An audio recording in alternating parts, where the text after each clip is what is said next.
বিভিন্ন দিক।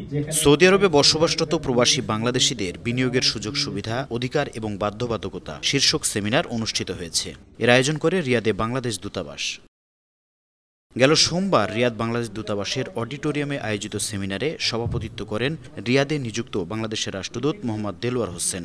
বাংলাদেশ দূতাবাসের economic councillor doctor Mohammad Mahbubur রহমানের সঞ্চালনায় সেমিনারে আরও উপস্থিত ছিলেন মিশন উপপ্রধান SM. Nazmul Hasan, minister consular Mohammad Mosharraf Hossain, শ্রম কাউন্সিলর মোহাম্মদ রেজা রাব্বি সহ দূতাবাসের অন্যান্য কর্মকর্তা ও কর্মচারী।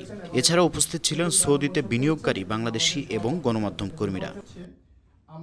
সেমিনারে economic councillor doctor Mahbubur Rahman এবং এএস ট্রাভেল অ্যান্ড ট্যুরিজমের ম্যানেজিং ডিরেক্টর শামীম আল আমিন যৌথভাবে বাংলাদেশিদের সৌদিতে বিনিয়োগের সুযোগ সুবিধা, অধিকার এবং বাধ্যবাধকতা সম্পর্কে গুরুত্বপূর্ণ বিষয়ে আলোকপাত করেন। সৌদি আরবে রপ্তানি হওয়া এবং রপ্তানির চাহিদা থাকায় বাংলাদেশি পণ্যের প্রবাসী বাংলাদেশিদের রেমিট্যান্স প্রবাহ বৃদ্ধির লক্ষ্যে করণীয় এবং সৌদি ট্রেড মার্কেটে বাংলাদেশের অবস্থান সম্পর্কে একটি গবেষণামূলক তথ্য সেমিনারে উপস্থাপন করা হয়। প্রশ্নোত্তর পর্বে বক্তব্য রাখেন আইয়ুব ফাস্ট ট্রেডিং কোম্পানির ব্যবস্থাপনা পরিচালক MD Mohammad Ayub, Sun City medical সেন্টারের ম্যানেজিং ডিরেক্টর আব্দুল্লাহ আল মামুন, গণমাধ্যম কর্মী সাংবাদিক রুস্তম খান সহ অন্যান্য কোম্পানির বিনিয়োগকারীগণ। প্রবাস ডেস্ক, 52 টিভি।